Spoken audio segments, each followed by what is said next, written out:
Welcome to the Hickory Hound. This video offers economic, cultural, and political insight serving Hickory and Western North Carolina. This is the 2026 Autopsy, Dismantling the Machine. We will analyze how the economic wreckage of 2011 engineered today's structural reality. We are navigating the wreckage of a 15-year-old crime scene. In 2011, the clerical response was to print money and manage optics, claiming a recovery. By 2026, the mechanical reality shows the American middle class was dismantled.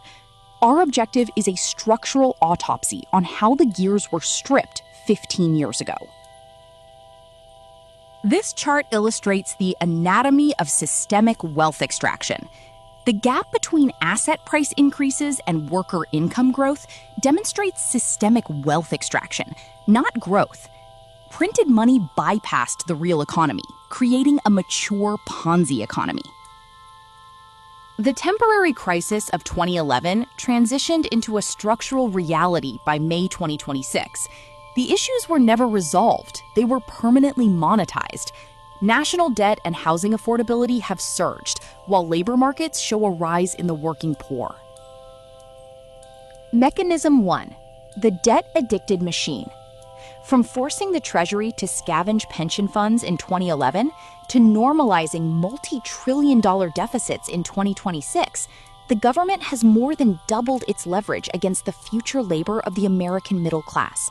This signals that no asset is safe. Mechanism 2. The shadow bailout engine. Billions were clandestinely funneled to foreign banks and commercial real estate. The result was toxic private loans being exchanged for U.S. treasuries, prioritizing banking solvency over household stability. Mechanism 3. The housing friction. In 2011, prices fell, trapping families in unsellable homes. By 2026, the median home price surged 83%, transitioning housing from a stability vehicle to an expensive, unattainable liability for many.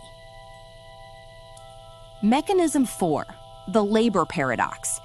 While mechanical unemployment appears low, the reality is a trade of full-time manufacturing jobs for a precarious gig economy.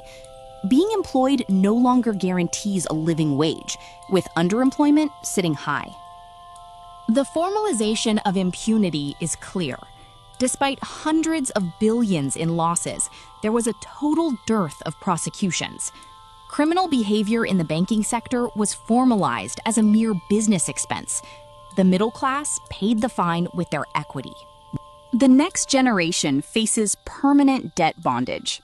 The student loan racket accelerated during the 2011 era. By making these loans impossible to discharge in bankruptcy, the system ensured the next generation starts life deep in the red, feeding the extraction machine. The synthesis shows we were cooked like frogs in a pot.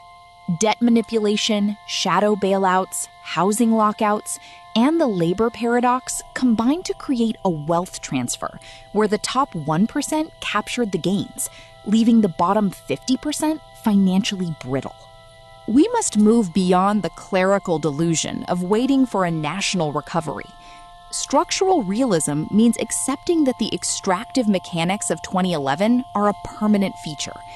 We must stop looking to a national machine running 172% deeper in the red to save us. The solution architecture is regional sovereignty. The core strategy is to build our own machinery, implementing localized production and resource retention. The objective is to insulate community life, preserve local capital, and protect residents from systemic volatility. Intelligence is a defensive necessity. AI tools are now necessities for survival, allowing us to perform structural autopsies and diagnose regional economies in real time. We are running real-time diagnostics to defend our local stability. We are building machinery that works for the people who live here. This involves 3 key steps: initiating the Hickory 200, moving past clerical excuses, and building true, sovereign economic resilience for the foothills. Thanks for watching The Hickory Hound. You can subscribe to the Hound's Signal and send feedback via the provided addresses. Let's keep pushing the signal forward.